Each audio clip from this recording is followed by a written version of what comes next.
and daughter are a superb team.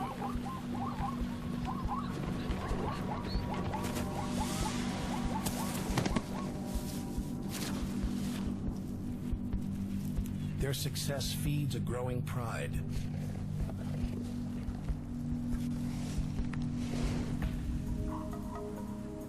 The Lakettes now number 19 lions.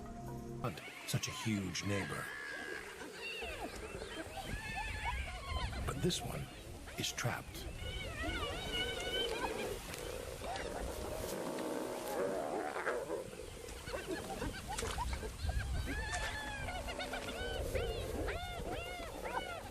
The hyenas begin eating the buffalo alive.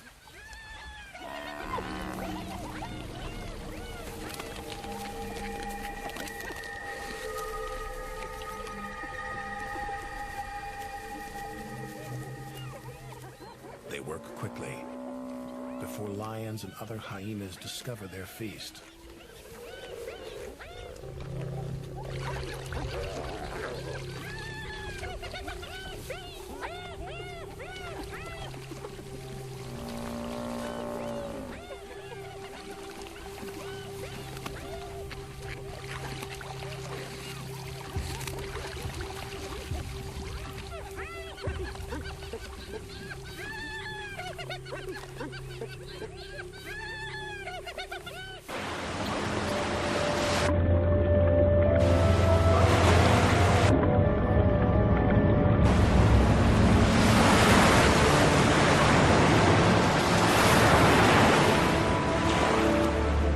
Mais les orques ne l'entendent pas de cette oreille. Elles ont trouvé un ou deux endroits où un chenal profond leur permet d'atteindre le rivage.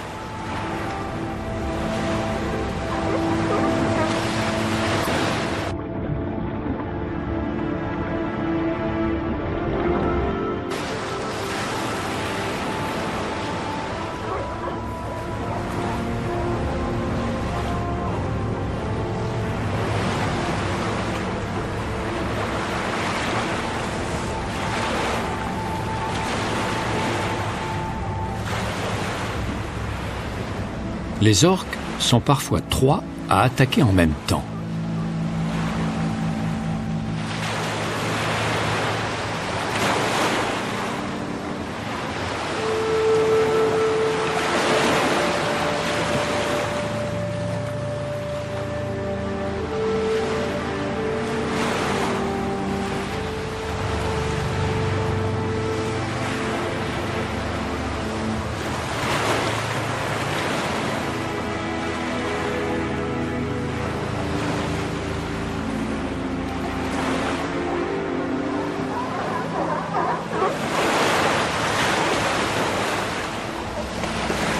Une fois sur la plage, il n'est pas toujours aisé d'en repartir. L'orque doit se débattre pour regagner son élément.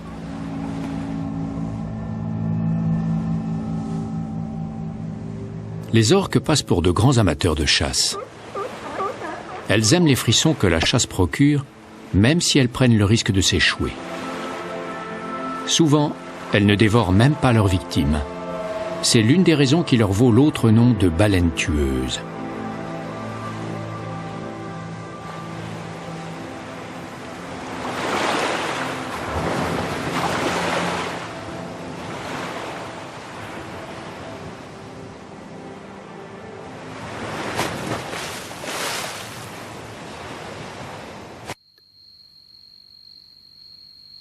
Tous ne bénéficient pas d'un tel réseau.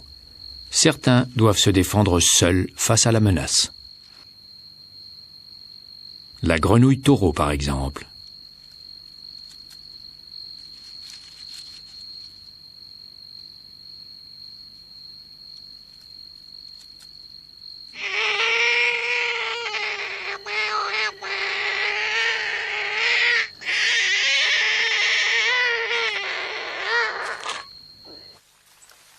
Dans le bush australien, ce dingo va avoir une surprise. Quand le lézard à collerette se déploie, il déconcerte en doublant de volume.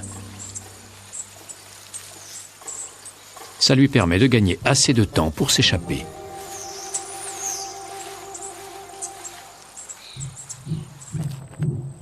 les lézards disposent de nombreux stratagèmes pour se tirer d'ennui. La vitesse en fait partie.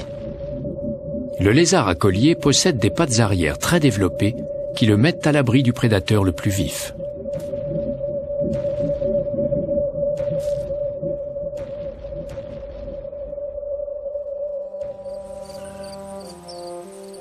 La salamandre de Californie est un amphibien, pas un lézard.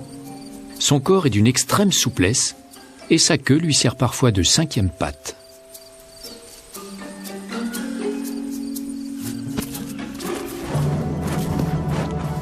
Elle a un moyen très rapide de fuir dans les pentes de la Sierra Nevada. Elle se roule en boule,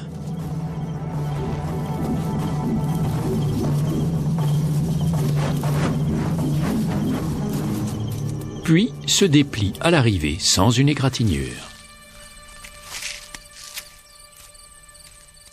En matière d'exploit, il est difficile de concurrencer le Basiliscus d'Amérique du Sud. Ce lézard marche sur l'eau. En fait, il ne marche pas, il court. Il flotte grâce à des coussins d'air situés sous les pieds.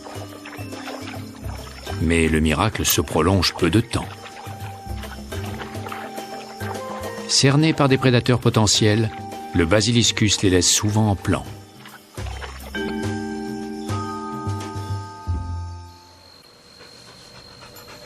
Quand il est acculé par un chien curieux, la riposte est fulgurante. Il est capable d'augmenter à volonté la pression sanguine de sa tête, puis de la relâcher d'un coup. Grâce aux capillaires éclatés d'un œil, il projette alors son sang à plus d'1 mètre. Le chien n'est pas blessé, mais la surprise et le goût désagréable très particulier l'incitent à se détourner. Il est bien sûr toujours possible de se servir des défenses d'un autre si les siennes sont inappropriées. La carapace du Bernard l'ermite ne suffit pas à le protéger de son pire ennemi, le poulpe.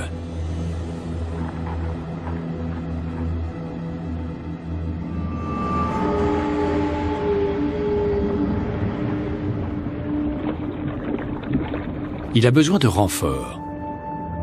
Et ce renfort prend les traits de l'anémone de mer, dont les tentacules urticantes déplaisent au poulpe.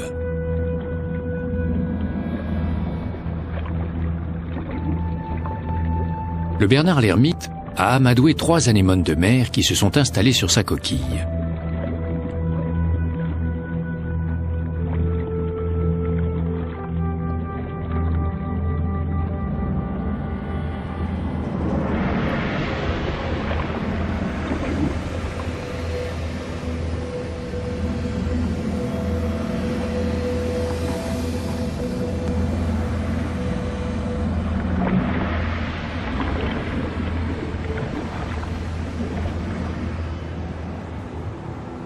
Le poulpe bat en retraite.